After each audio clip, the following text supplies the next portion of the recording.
اس لیے میں ہمت کر کے اٹھی اور کیمپ سے باہر نکل آئی۔ میں نے ثنا اور نور کو جگانا مناسب نہ سمجھا۔ آہستہ آہستہ قدموں کے ساتھ میں کیمپ سے باہر نکلی اور ادھر ادھر دیکھنے لگی، لیکن وہاں تو کوئی جانور نظر نہیں آ رہا تھا۔ میں نے اپنا وہم سمجھا۔ پھر جب میں واپس مڑنے لگی تو ہوا کے ایک جھونکے نے مجھے کسی کی موجودگی کا احساس دلایا۔ میں نے پیچھے مڑ کر دیکھا تو ایک درخت کے پیچھے مجھے ایک سایہ دکھائی دیا۔ میرے سارے حواس جاگ اٹھے۔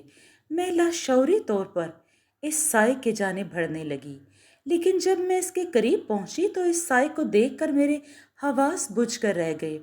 میرا دل مارے خوف کے کانپنے لگا اور میرے قدم وہیں جم کر رہ گئے تھے۔ یہ منظر دیکھ کر میری زبان ساکت ہو گئی۔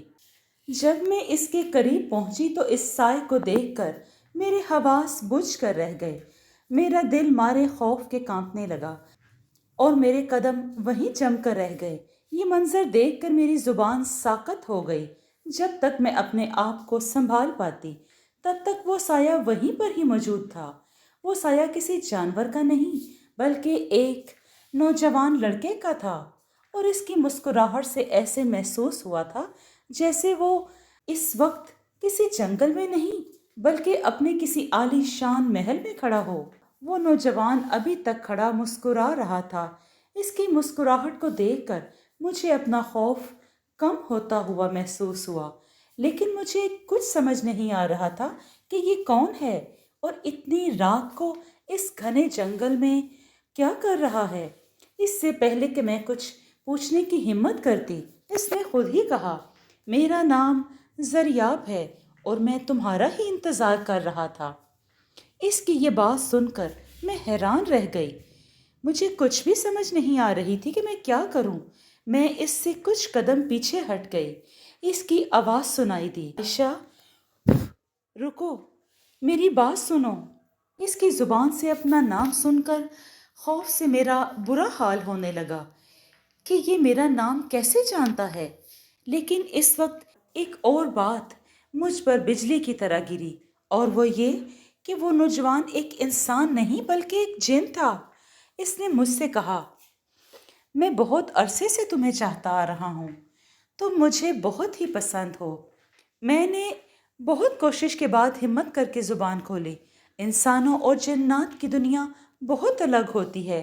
ہاں میں جانتا ہوں، میں چاہتا تو تم سے جھوٹ بول سکتا تھا، لیکن نہیں، میں تم سے سچ بولنا چاہتا تھا، اسی لیے بتایا۔ وہ یکدم بول پڑا، کیا جنات انسانوں سے پیار نہیں کر سکتے؟ جنات انسانوں سے پیار کرتے ہیں اور انسان بھی جنات سے پیار کرتے ہیں۔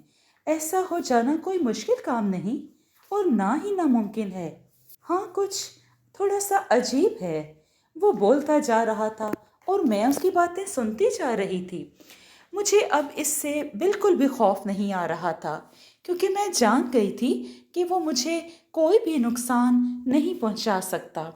اس نے اپنے گلے میں پہنا ہوا ایک نہایت ہی قیمتی خوبصورت لاکٹ اتار کر میری طرف بڑھایا اور کہنے لگا، عائشہ یہ رکھ لو، جب بھی تم کو میری ضرورت ہو تم اس لاکٹ کو ہاتھوں میں رگڑنا، میں حاضر ہو جایا کروں گا۔ نہیں نہیں نہیں، مجھے نہیں لینا، یہ لاکٹ مجھے نہیں چاہیے، میں نے ڈرتے ہوئے اس سے کچھ اور پیچھے ہٹتے ہوئے کہا۔ تو وہ میری اس ادا پر مسکرا دیا، عائشہ مجھ سے نہیں ڈرو، میں تمہارا اپنا ہوں، یہ لو پکڑو۔ اس نے اس قدر دھیمے لہجے سے کہا کہ میں نے اس کے ہاتھ سے لاکٹ پکڑ لیا۔ تو وہ بولا، اب میں چلتا ہوں۔ یہ کہہ کر وہ غائب ہو گیا اور میں اس جگہ کو دیکھنے لگی جہاں وہ کھڑا تھا۔ اس کے غائب ہوتے ہی مجھے ہر طرف سے خوف آنے لگا۔ میں ایک دم کیمپ کی طرف بھاگی اور سکون کے ساتھ نور کے ساتھ ہی لیٹ گئی۔ سب لوگ ہی گہری نیند سو رہے تھے۔ میں اس کے بارے میں سوچنے لگی، وہ مجھے کیوں چاہتا ہے؟ مجھے کیوں پیار کرتا ہے؟ اس نے مجھے کہاں دیکھا تھا؟ میں تو اس کو جانتی تک نہیں، اور جان بھی کیسے سکتی ہوں آخر؟ اور نہ ہی کبھی اس کو اپنے آس پاس کبھی محسوس کیا۔ میں ایسی ہی باتیں سوچتی چلی گئی اور پھر سو گئی۔ صبح ناشتہ کرنے کے بعد سب نے ہی جنگل میں گھومنے پھرنے کا فیصلہ کر لیا اور ضروری چیزیں ساتھ رکھ لی کہ راستے میں ان کی ضرورت پڑ سکتی ہے۔ ثنا نے اپنا کیمرہ بھی ساتھ لے لیا۔ میں نے انہیں کچھ بھی نہ بتایا تھا کہ رات کو میرے ساتھ کیا واقعہ پیش آیا۔ ہم سب ہی باہر نکل گئے اور جنگل کی طرف چل دیے۔ دن بھر ہم جنگل میں گھومتے پھرتے رہے، لیکن مجھے ابھی تک ایسا کچھ بھی دکھائی نہ دیا جو یہاں آنے سے پہلے لوگوں نے بتایا تھا۔ مجھے یوں لگ رہا تھا کہ وہ لوگ خواہ ہم سے مذاق کیا، شاید وہ ہمیں خوف زدہ کرنا چاہتے تھے۔ خیر، ہم لوگ جنگل میں انجوائے کرتے رہے۔ ثنا نے تصویریں بھی بنائی۔ ہم نے نہ صرف اپنی بلکہ مختلف مقامات کی بھی تصویریں بنائی۔ خوب مزے لے رہے تھے۔ سب لوگ ہی بہت خوش تھے۔ شام تک ہم لوگ جنگل میں گھومتے پھرتے رہے۔ نہ کسی کا خوف آیا اور نہ ہی ہمارے ساتھ کوئی ایسا واقعہ پیش آیا جو ہم لوگوں کو کہہ سکتے کہ یہاں کچھ ہے۔ کچھ بھی نہ تھا۔ ہم جہاں موجود تھے وہیں رات بسر کرنے کا انتظام کر لیا، کیونکہ سب کچھ ہمارے پاس ہی تھا۔ ہم نے یہی طے کیا کہ جنگل میں ایک جگہ نہیں رہیں گے۔ جہاں جہاں رات پڑتی رہے گی وہاں پر ہم اپنا کیمپ لگا لیا کریں گے، اور ایسا ہی کرنے لگے۔ ہم لوگ شام کا کھانا تیار کرنے لگے۔ وہاں جنگل میں ایک پانی کا چشمہ تھا جہاں سے ہم لوگ پانی بھی لے آئے تھے۔ ہم کو کسی بھی قسم کی کوئی دشواری پیش نہیں آ رہی تھی۔ ہم لوگوں نے کھانا تیار کیا اور سب نے مل کر وہی کھایا، اور پھر آگ کے ارد گرد ایک ساتھ بیٹھے رہے۔ ہم سب بیٹھے باتیں کر رہے تھے کہ ہمارے ایک ساتھی نے کہا، میں چشمے کے پاس جا رہا ہوں اور کچھ ہی دیر میں واپس آ جاؤں گا۔ یہ کہہ کر وہ چلا گیا اور ہم سب پھر اپنی باتوں میں مصروف ہو گئے کہ یکدم ہمیں ایک چیخ سنائی دی، کہ آواز کسی اور کی نہیں بلکہ ہمارے ہی ایک ساتھی کی تھی جو کچھ دیر پہلے چشمے کی طرف گیا تھا۔ ہم سب اس آواز کی طرف بھاگے۔ جب ہم وہاں پہنچے تو وہاں کوئی نہیں تھا۔ وہ کہاں جا سکتا ہے؟ سب ہی ایک دوسرے کا منہ دیکھنے لگے، اور پھر ہم سب نے فیصلہ کیا کہ اس کو تلاش کیا جائے۔ لہٰذا ہم نے اس کو ڈھونڈنا شروع کیا۔ ہم نے اسے 1-2 گھنٹہ تلاش نہیں کیا بلکہ پوری رات اس کو تلاش کرتے رہے۔ ہم لوگ تھک چکے تھے، لیکن اس کے باوجود اس کو تلاش کرتے رہے، اس کو آوازیں دے رہے تھے، لیکن اس نے نہ ملنا تھا اور نہ ہی ملا۔ ہم تھک ہار کر اپنے خیمے میں واپس آ گئے۔ اب اس کی تلاش میں رات بھی بیت گئی تھی۔ ہمیں کچھ سمجھ نہیں آ رہی تھی کہ وہ یکدم کہاں چلا گیا، حالانکہ وہ چشمے سے زیادہ دور نہیں تھا، کچھ ہی فاصلہ پر تھا، لیکن وہاں تو کیا پورے جنگل میں اس کا نام و نشان تک موجود نہ تھا۔ ہو سکتا ہے کسی جنگلی جانور کا شکار نہ بن گیا ہو۔ ہمارے ایک ساتھی نے اندازہ لگاتے ہوئے کہا، ہاں ایسا ہی ہو سکتا ہے، ورنہ اتنی جلدی اس کا غائب ہونا ایک عجیب سی بات تھی۔ ہم کو محتاط رہنا ہوگا اب، تاکہ ہمارے ساتھ یا ہم میں سے کسی کے ساتھ بھی دوبارہ یہ واقعہ پیش نہ آئے۔ ہم لوگ اس چشمے کے پاس ہی موجود تھے اور اس کو تلاش کرنے کے لیے نظریں پانی میں جمائے ہوئے تھے۔ ہمیں یوں لگا کہ پانی کے اندر سے کوئی چیز موجود ہے، کیونکہ ایسا لگا کہ کسی نے باہر کوئی چیز پھینکی ہو۔ دھڑام کی آواز ہمیں اپنے پیچھے سے سنائی دی۔ ہم لوگوں نے جو ہی پیچھے مڑ کر دیکھا، ہمارے پاؤں سے زمین نکل گئی۔ وہ کوئی اور چیز نہ تھی بلکہ ہمارے ساتھی کی لاش تھی۔ اس کی عبرت ناک موت دیکھ کر خوف ہماری رگوں تک اتر گیا۔ وہ لاش کیا تھی؟ ہڈیوں کا ڈھانچہ جس پر گوشت نام کی کوئی بھی چیز نہیں تھی۔ سب کی آنکھوں میں سوائے دکھ اور آنسوؤں کے کچھ نہ تھا۔ ہم لوگ خوف میں ڈوبے ہوئے اپنے خیمے میں آ گئے۔ مجھے لاکٹ کا خیال آ گیا کہ اس نے کہا تھا، اس لاکٹ کو جب بھی ہاتھ پر رگڑو گی اور اسے پکارو گی تو وہ حاضر ہو جائے گا۔ میں نے اس کو بلانے کا فیصلہ کر لیا اور لاکٹ کو نکال کر ہاتھ میں پکڑ لیا۔ کاش حقیقت میں بھی ایسے خوبصورت جنات ہوں جو کہ تنگ کرنے کی بجائے مدد کریں۔ لیکن کہاں جی، خیر چلے آگے دیکھتے ہیں۔ اور میں اس لاکٹ کو ہاتھ میں رگڑنے لگی اور ساتھ ساتھ اس کو پکارنے بھی لگی۔ یکدم وہ میرے سامنے آ گیا۔ اس کے لبوں پر وہی مسکراہٹ پھیلی ہوئی تھی، لیکن اس لمحے میرے سامنے ہمارے ساتھی کی موت تھی۔ میں نے اسے دیکھتے ہی کہا، میرے ایک ساتھی کی موت ہو گئی ہے۔ اس کے جسم کو ہڈیوں کا ڈھانچہ بنا دیا گیا ہے۔ بتاؤ یہ کس نے کیا ہے؟ میری بات سن کر اس کا چہرہ بجھ سا گیا۔ میں اس کے چہرے کو دیکھتے ہوئے حیران سی رہ گئی اور پھر اس سے کہا، بتاؤ کیا بات ہے؟ بولا، اس راز کو بہت اچھی طرح جانتا ہوں میں۔ کیسا راز؟ میں نے اس سے پوچھا۔ بولا، یہ کام اسی آتما کا ہے۔ کس آتما کا؟ میں خوف زدہ ہو گئی۔ یہاں ایک آتما رہتی ہے اور اب تم سب اس کا شکار بننے والے ہو۔ تم سب ہی اس کے حصار میں پھنس گئے ہو۔ کیا؟ یہ کیا کہہ رہے ہو؟ میں خوف سے لرز گئی۔ آج سے کچھ سال پہلے کی بات ہے کہ یہاں ایک شادی شدہ جوڑا گھومنے آیا تھا، جو کہ پاس ہی ایک چھوٹے سے گیسٹ ہاؤس میں ٹھہرا تھا۔ انہیں ایک لڑکی جو کہ بہت ہی خوبصورت تھی، اس کے شوہر کا نام طلحہ تھا، وہ اس روز وہاں رکے۔ اس وقت صرف ایک ہی چوکیدار تھا اور ایک ملازم تھا۔ صبح کو طلحہ جب سیر کی غرض سے باہر نکلا تو اس وقت اس گیسٹ ہاؤس کا مالک وہاں آ گیا اور اس کی نظر لڑکی پر پڑی۔ اس کے حسین سراپے کو دیکھتے ہی اس کے دل و دماغ میں شیطانی وسوسے ابھرنے لگے۔ وہ ایک عیاش انسان تھا۔ لڑکیوں کو دیکھ کر اس کے اندر شیطان امڑ آتا تھا۔ اس کا نام عالمگیر تھا۔ اس نے موقع کا فائدہ اٹھایا اور لڑکی کو اپنے جال میں پھنسانے کی کوشش کرنے لگا، لیکن لڑکی جان گئی تھی کہ اس کے ارادے شیطانی ہیں، تو وہ وہاں سے بھاگ نکلی۔ لیکن وہ بھی کم طاقت والا نہ تھا کہ لڑکی کو بھاگنے دیتا۔ اس نے لڑکی کو دبوچ لیا اور اندر کمرے میں لے جا کر دروازہ بند کر لیا۔ لڑکی نے اس کے ہاتھوں بچنے کی پوری کوشش کی۔ وہ بار بار اس کو پکڑنے کی کوشش کر رہا تھا اور پھر اس نے ایک زوردار دھکا لڑکی کو دیا۔ وہ ایک ٹیبل کے ساتھ ٹکرائی تو اس کی ایک چیخ نکل گئی۔ چیخ کی آواز اس کے شوہر طلحہ نے سن لی۔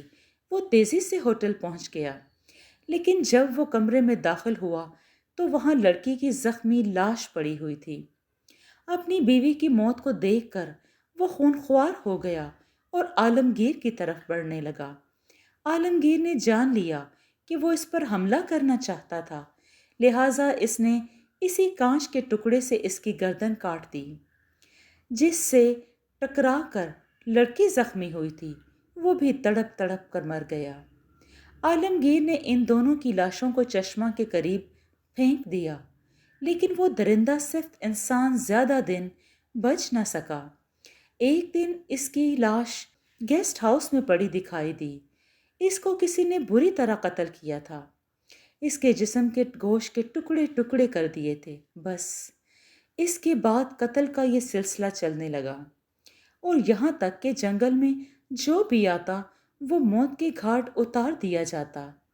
زریاب کی اس کہانی کے بعد مجھے ان لوگوں کی باتیں یاد آنے لگیں جنہوں نے ہمیں یہاں آنے سے منع کیا تھا۔ اتنے میں ایک چیخ سنائی دی اور وہ جن زریاب غائب ہو گیا۔ ہم سب باہر کی طرف دوڑے تو دیکھا کہ ہمارے دو ساتھیوں کی لاشیں اسی طرح چشمے کے قریب پڑی ہوئی تھیں جس طرح پہلے ساتھی کی لاش تھی، اور چشمے کا پانی ایسے ہو گیا تھا جیسا اس کا رنگ بدل گیا ہو، پانی خون جیسا ہو گیا تھا۔ یہ دیکھ کر ہم سب کے ہوش اڑ گئے۔ یہ کیا ہو رہا ہے؟ میری دوست نور چیختے ہوئے بولی، اور میں بھی کچھ نہ کہہ سکی۔ ہمارے چہروں پر خوف کے علاوہ کچھ نہ تھا۔ میں تو سمجھ رہی تھی کہ اس جنگل کے بارے میں صرف کہانیاں ہیں، یہاں کچھ بھی نہیں ہے، لیکن اب یقین ہو گیا کہ لوگوں نے جو کچھ بھی کہا تھا وہ غلط نہ تھا۔ ہمارے چہروں پر خوف تھا، نظروں سامنے ان کی لاشیں موجود تھیں۔ کچھ بھی سمجھ نہیں آ رہا تھا کہ کیا کریں۔ رات بہت بیت چکی تھی۔ ہم سونے کی کوشش کر رہے تھے، لیکن نیند آنے کا نام نہیں لے رہی تھی۔ نور جو کہ کانپ رہی تھی اور کہہ رہی تھی کہ مجھے اندر سے خوف آ رہا ہے، میں باہر جا رہی ہوں۔ میں نے اس کو منع کیا لیکن اس نے میری ایک نہ سنی اور خیمے سے باہر نکل گئی۔ ہم نے دیکھا کہ ایک لمبے بالوں والی لڑکی نور کو بالوں سے گھسیٹتے ہوئے چشمے کی جانب لے جا رہی تھی۔ ہم اس کے چہرے کو دیکھ نہ پائے تھے لیکن ہم سب کو اتنا ضرور معلوم ہو گیا تھا کہ یہ وہی آتما ہے جس نے ہمارے ساتھیوں کو موت کے گھاٹ اتارا تھا۔ اس سے پہلے کہ ہم اسے وہاں جانے سے روکتے، وہ چشمے کے اندر چلی گئی اور چشمے کا پانی پھر سے سرخ ہو گیا۔ میں مسلسل کانپ رہی تھی اور سوچ رہی تھی کہ نور کو اس کی موت خیمے سے باہر لے کر گئی تھی۔ میں نے اسے منع کیا تھا لیکن اس نے میری ایک بات نہ سنی۔ شاید موت اس کا انتظار کر رہی تھی۔ میں ابھی یہی سوچ رہی تھی کہ اتنے میں پانی میں ہلچل مچی اور وہ آتما دوبارہ ابھری۔ اس کا چہرہ دیکھ کر مارے خوف کے ہم پیچھے ہٹنے لگے۔ اس سے پہلے کہ ہم اس سے بچ نکلتے، اس نے سر احمد کو پکڑ لیا اور اسی طرح کھینچنے لگی جس طرح ثنا کو کھینچ کر لے کے گئی تھی۔ ہم تڑپ کر رہ گئے۔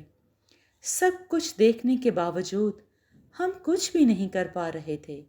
ہمارے ساتھی یکے بعد دیگرے ایک ایک کر کے ہم سے دور ہو رہے تھے۔ ان کی لاشیں دیکھنے کو مل رہی تھیں۔ میں مسلسل خوف سے کانپ رہی تھی۔ میں نے جلدی سے لاکٹ کو ہاتھوں میں رگڑا اور زریاب کو حاضر کیا۔ وہ میرے سامنے آ گئے اور مجھے خوفزدہ دیکھ کر وہ تسلی آمیز لہجے میں بولا، عائشہ، تمہیں ڈرنے کی ضرورت نہیں ہے، میں تمہارے ساتھ ہوں، میں تمہیں کچھ نہیں ہونے دوں گا۔ میں نے کہا، زریاب، کچھ کرو، ہمارے ساتھیوں کو مرنے سے بچا لو، مجھے بہت خوف آ رہا ہے، مجھے یوں لگتا ہے کہ خوف سے ہی مر جاؤں گی، تم میرے ساتھ آؤ۔ اتنا کہا اور ایک طرف چلنے لگا۔ میں چپ چاپ اس کے پیچھے چلنے لگی، اور کوئی چارہ بھی تو نہیں تھا۔ ایک جگہ وہ رک گیا اور اس نے ایک بوتل مجھے دی اور کہا، عائشہ، ڈرنا مت، اور تمہیں اپنے ساتھیوں کو بچانے کے لیے اس بھیانک آتما کا خاتمہ کرنا ہوگا۔ اس کے لیے تم کو ایک چلہ کرنا ہوگا جو 3 دن ہے۔ اور مجھے ایک اور لاکٹ دیا اور کہا، تم اسے پہن لو، اسے پہننے سے وہ آتما تمہیں چھو نہیں سکے گی۔ اس کی یہ بات سن کر میں نے جلدی سے وہ لاکٹ پہن لیا۔ دیکھو عائشہ، میں ایک جن ہوں، میں چلہ نہیں کر سکتا، اس لیے تم سے کہہ رہا ہوں کہ یہ چلہ کرو، اور آج سے ہی شروع کرو، بلکہ ابھی سے شروع کرو۔ میں حصار بناتا ہوں اور تم بیٹھ جاؤ، کچھ بھی ہو جائے تم اس حصار سے باہر مت آنا۔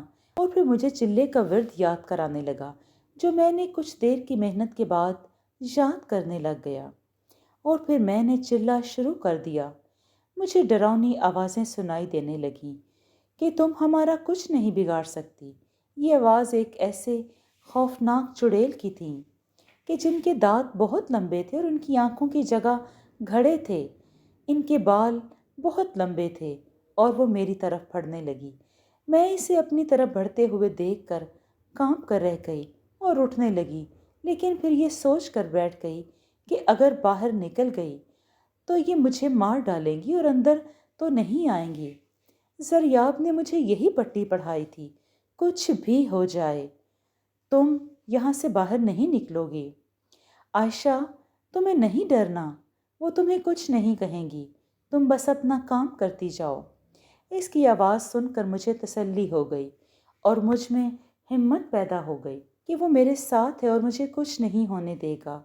وہ چڑیل مجھے ڈرانے کے لیے میرے قریب آتی جا رہی تھی۔ میں نے آنکھیں بند کیے چلے کا ورد تیزی سے پڑھ رہی تھی۔ قریب آتے ہی وہ چڑیلیں غائب ہو گئیں۔ دوسرے دن ابھی میں نے چلہ شروع ہی کیا تھا کہ مجھ پر پتھروں کی بارش ہونے لگی، مگر حیران کن بات یہ تھی کہ وہ پتھر حصار کے اندر نہیں آ رہے تھے، حصار کے باہر گرتے تھے۔ میں مطمئن تھی، خوف تھا لیکن میں مطمئن بھی تو تھی۔ چڑیل ہمارے دوستوں کو ہڑپ کر گئی۔ ابھی یہی واقعہ ختم ہی ہوا تھا کہ مجھے ہر طرف لگی ہوئی آگ دکھائی دینے لگی۔ آگ کو دیکھ کر میں ڈر گئی اور میں نے چلہ روک دیا۔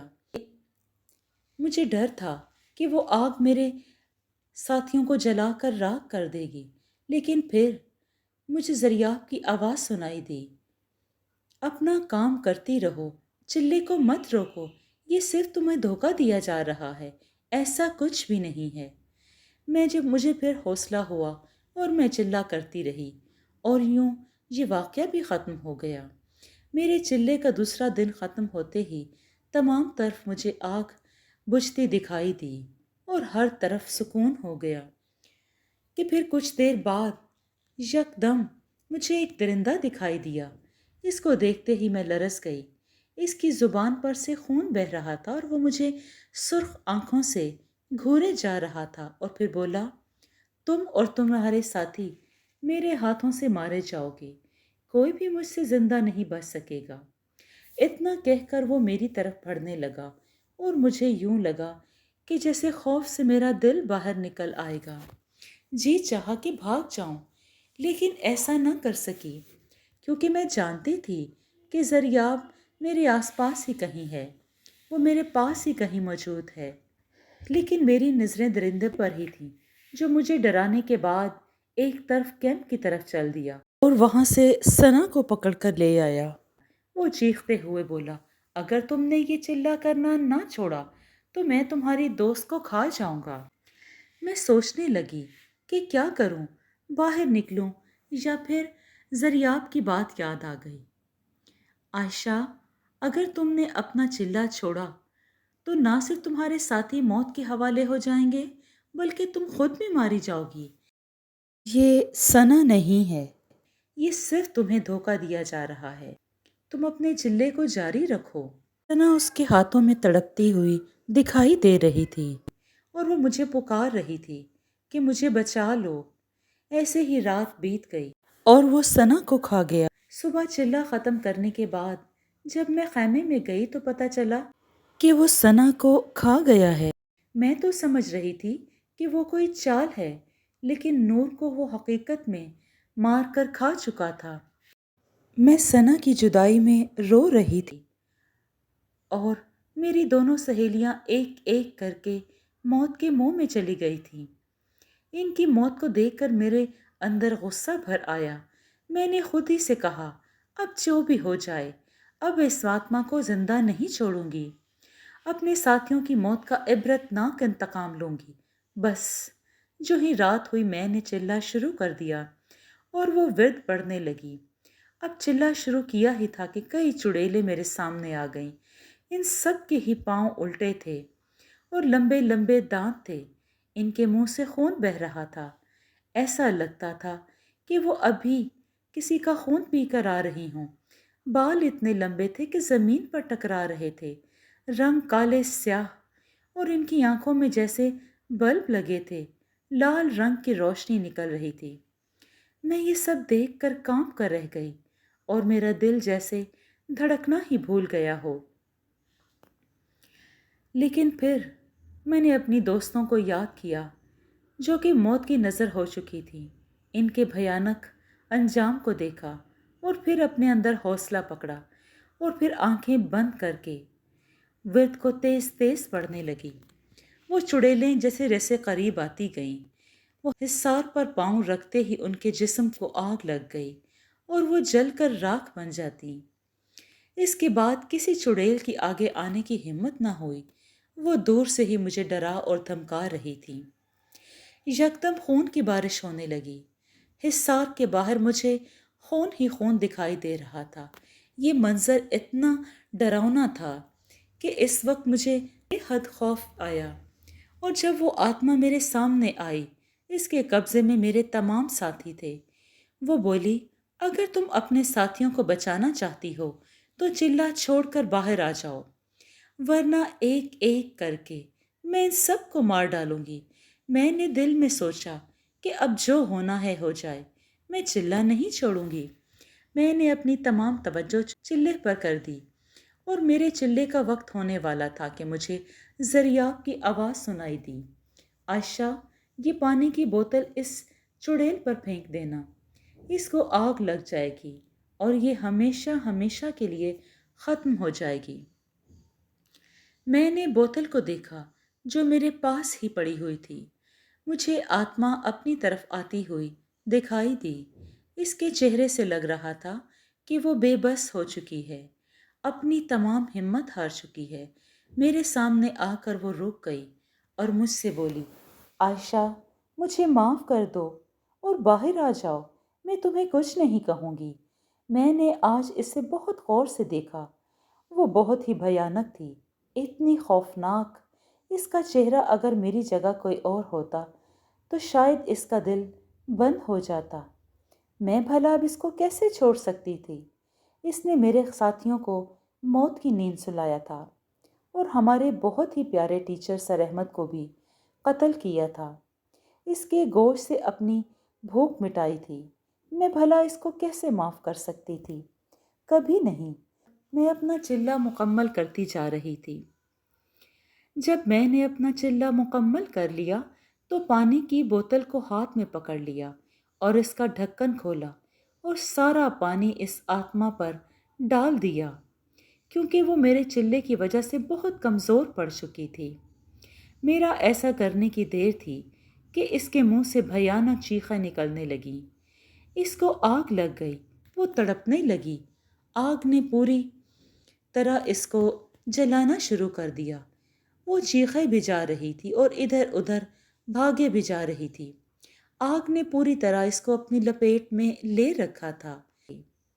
پھر وہ بے بس ہو کر گر گئی اور اس کا جسم جلتے جلتے دھواں بننے لگا اور دیکھتے ہی دیکھتے اس کا نام و نشان تک مٹ گیا۔ وہ جنگل خونی جنگل پہلے والا بن گیا، ہرا بھرا، اور یوں اس خونی جنگل کی کہانی ختم ہو گئی۔ مگر مجھے افسوس ہے کہ میرے تمام ساتھی مارے جا چکے تھے۔ میں اکیلی رہ گئی تھی۔ میری آنکھوں میں آنسو تھے اور اپنے ساتھیوں کی موت کے آنسو، ان سے بچھڑنے کے آنسو۔ زریاب میرے سامنے کھڑا تھا، وہ مجھے دیکھ رہا تھا۔ اس کا چہرہ بھی مجھے افسردہ دیکھ کر بجھا ہوا تھا۔ اس کی زبان گنگ تھی۔ وہ چاہتا تھا کہ میں جی بھر کر اپنے ساتھیوں کی موت پر رو دوں۔ وہ پھر میرے قریب آیا اور بولا، عائشہ اب بس کرو، جو ہونا تھا سو ہو گیا۔ میں جانتا ہوں کہ تمہارا ایک بھی ساتھی بچ نہیں سکا، لیکن یہ بھی تو دیکھو کہ جو ہزاروں لوگ یہاں آئیں گے وہ تو مرنے سے بچ جائیں گے، ان کی موت کو خطرہ نہیں ہوگا۔ اور ویسے بھی تم نے اپنے ساتھیوں کا بدلہ لے لیا ہے۔ کیسی بھیانک موت دی ہے تم نے اسے۔ تم نے بہت سے لوگوں کو مرنے سے بچا لیا۔ کچھ پانے کے لیے کچھ قربانی تو دینی ہوتی ہے نا، سو تم نے دے دی اپنے دوستوں کی موت کی قربانی۔ اب بس کرو۔ اس کی بات سچ تھی، میرے دوستوں کی موت تو ہو چکی تھی، یہ تو واپس نہیں آ سکتے تھے، لیکن اب جو آنے والے تھے وہ موت سے بچ چکے تھے۔ میں نے گہری نظروں سے زریاب کو دیکھا اور پھر اپنے دوستوں کی لاشیں اکٹھی کرنے لگی۔ میں چاہتی تھی کہ ان کی لاشوں کو ان کے گھر والوں کے حوالے کر دوں تاکہ ان کو انتظار نہ رہے کہ ان کے بچے کہاں گئے جو اب کبھی واپس نہیں آئیں گے۔ ہم دونوں نے ایسا ہی کیا۔ میں نے زریاب کی مدد سے ساری لاشیں اکٹھی کی اور پھر ہم لوگ شہر میں آ گئے۔ میں نے ان کے گھر والوں کے حوالے لاشیں کی اور ان کو تمام سٹوری سنائی کہ وہ کیسے مرے۔ میری کہانی سن کر انہوں نے قسمت کا لکھا سمجھ کر لاشوں کو دفنا دیا۔ اب میں اس کہانی کو سوچتی ہوں تو مجھے دکھ بھی ہوتا ہے اور خوشی بھی ہوتی ہے۔ دکھ اپنے دوستوں کا، انہیں کھو دینے کا، اور خوشی اس بات کی کہ اب وہاں سے کبھی بھی کوئی ایسی خبر نہ ملی تھی کہ اس جنگل میں کسی کی موت ہوئی ہے۔ جہاں میں نے اتنا کچھ کھویا، وہاں زریاب کے روپ میں ایک بہت ہی پیارے دوست کو پا لیا، جس نے مجھے ایسی خوشیوں سے نوازا جو شاید کوئی انسان نہ کر سکتا۔ سچ کہتے ہیں کہ کچھ کھونے کے بعد ہی کچھ پایا جا سکتا ہے۔ میں نے بہت کچھ کھونے کے بعد بہت کچھ پا لیا تھا۔ زندگی موت خدا کے ہاتھ میں ہوتی ہے، جس کی قسمت میں موت ہوتی ہے اس کو مل جاتی ہے، لیکن دوستوں کی کمی آج بھی محسوس ہوتی ہے، بہت زیادہ محسوس ہوتی ہے۔ لیکن زریاب اس کمی کو دور تو نہیں کر پاتا، لیکن اس کمی کو پورا کرنے میں میرے لیے بہت ہی قیمتی تحفہ ہے۔ بالکل، وہ بہت قیمتی دوست ہے میرا۔ جی دوستو، آپ کو یہ کہانی کیسی لگی؟ اگر آپ کو یہ کہانی پسند آئی ہے تو اس کو لائک کیجئے اور کمنٹ میں اپنی رائے کا اظہار ضرور دیں۔ خوش رہیں، اپنا اور اپنے پیاروں کا بہت سا خیال رکھیں۔ شکریہ۔